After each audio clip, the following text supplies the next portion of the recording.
first round of U.S.-Iran talks end with encouraging progress, mediators say.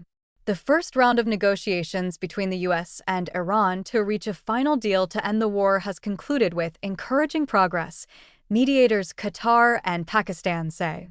The talks began on Sunday in Switzerland, after last week's initial agreement between the two countries. In a joint statement on Monday, Qatar and Pakistan said that a high-level committee had agreed to a roadmap towards reaching a final deal within 60 days. Technical talks will continue throughout the week. Earlier, a U.S. diplomat involved in negotiations said discussions were focused on clarifying some of the confusing messaging from Iran on the reopening of the Strait of Hormuz and enforcing the ceasefire in Lebanon. The mediators' joint statement said that a communication line had been formed to avoid incidents and miscommunication with the aim of safe passage for commercial vessels through the Strait of Hormuz. Discussions also focused on elements of a nuclear deal, the U.S. diplomat said, adding that both delegations, who were meeting in the Swiss city Lucerne, would use today's work as a starting point for ongoing technical talks going forward. Last week's initial agreement includes a commitment to reach a final deal within 60 days, as well as an end to fighting on all fronts, including in Lebanon, and the reopening of the Strait of Hormuz. However, there has since been an upsurge in fighting between Hezbollah and Israeli forces in southern Lebanon, and Israeli airstrikes that the health ministry says have killed dozens of Lebanese, including women and children. That escalation led the U.S. to declare a new ceasefire between Israel and Hezbollah on Friday. Continued clashes and airstrikes prompted Iran on Saturday to announce it had shut the Strait of Hormuz, though tracking data shows vessels have continued to pass through it.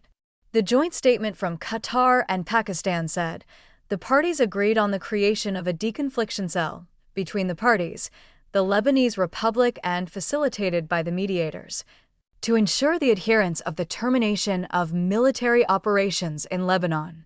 Earlier, as the talks in Lucerne between the U.S. and Iranian delegations began, Trump posted that Iran must immediately stop their highly paid proxies in Lebanon from causing trouble and threatened to hit Iran very hard again if they did not.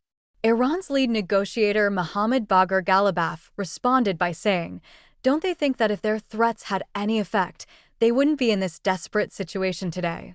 No matter how much they talk, it is we who take action." On Sunday, fighting was reported to have diminished, but Israeli Prime Minister Benjamin Netanyahu insisted that the Israeli military would remain in southern Lebanon for as long as is necessary to protect northern Israel. Hezbollah leader Naim Qassem has rejected any Israeli military presence in southern Lebanon and said Hezbollah would defend itself. Speaking before the talks at the Swiss resort of Biggenstock, U.S. lead negotiator Vice President J.D. Vance said Trump had asked negotiators to turn over a new leaf. He added that if Iran's leadership was willing to give up being a driver of regional instability and its nuclear weapons ambitions for the longer term, then the U.S. is willing to fundamentally transform our relationship with that country. Iran has insisted its nuclear program is peaceful. Vance was joined by Trump's son-in-law Jared Kushner and Special Envoy Steve Witkoff. Ghalibaf was accompanied by Iran's Foreign Minister Abbas Araghchi. Also in Switzerland were Pakistan's Prime Minister and Army Chief and the Qatari Prime Minister. Pakistan has acted as a mediator throughout the war and hosted a previous round of negotiations between the U.S. and Iran. Qatar has also mediated, and late on Sunday, Qatari Prime Minister Sheikh Mohammed bin Abdul Rahman Al Thani said he welcomed the continuation of U.S.-Iran talks. The U.S. and Iranian presidents signed the initial agreement earlier this week, aiming to end the war with immediate effect. Under the deal, Iran was to reopen the Strait of Hormuz, the key shipping channel through which 20% of the world's oil and natural gas travels. Its effective closure had driven up fuel prices and disrupted the global economy.